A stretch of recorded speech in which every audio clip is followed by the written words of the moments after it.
Émilie a 28 ans, elle aime la cuisine, la photographie, elle écrit des poèmes. Mais parfois, Émilie doit reprendre son souffle.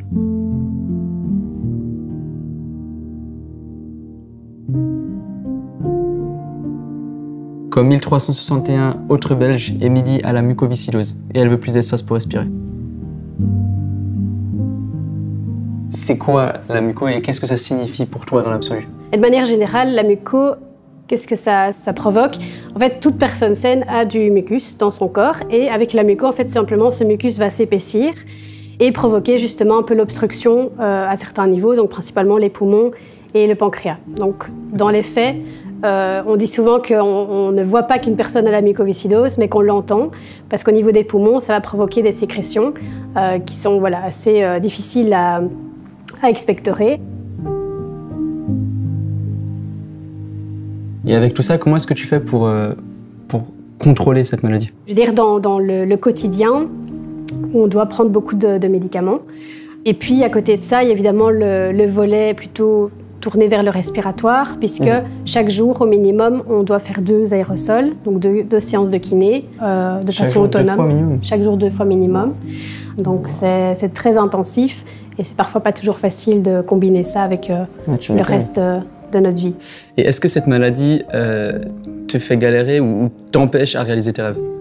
Les rêves que j'ai eus, finalement, c'est faire mon parcours scolaire, entamer des études et les terminer, trouver un boulot. Donc, c'est des choses très banales, mais qui étaient vraiment des vrais défis pour moi, parce que rien ne va vraiment de soi, rien ne coule de source. Et quand on a une maladie comme ça, qui peut frapper voilà, à différents moments avec plus ou moins de force, c'est d'autant plus important de pouvoir justement penser à des choses positives.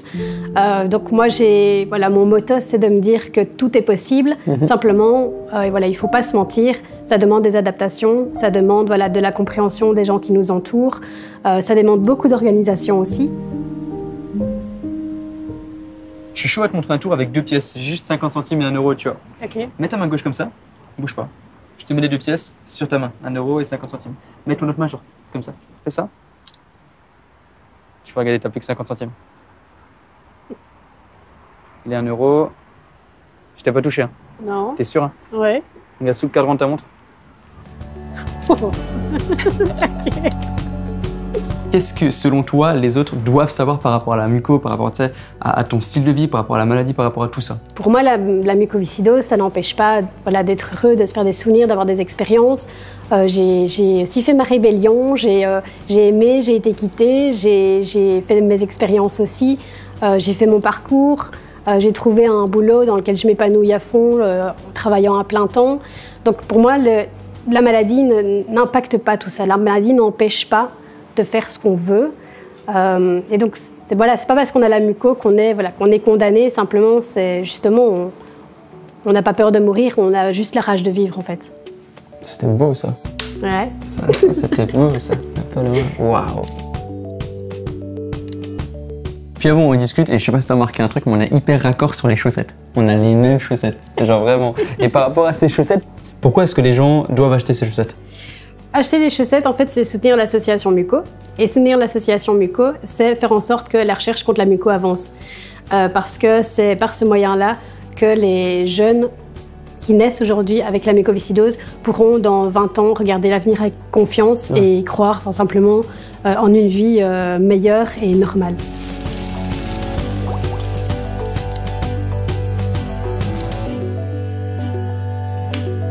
Ensemble contre la mucoviscidose. Achetez les Mucosox et soutenez la recherche contre la mucoviscidose. En plus, elles ont trop de flow, donc ça fait 2 raisons de le faire.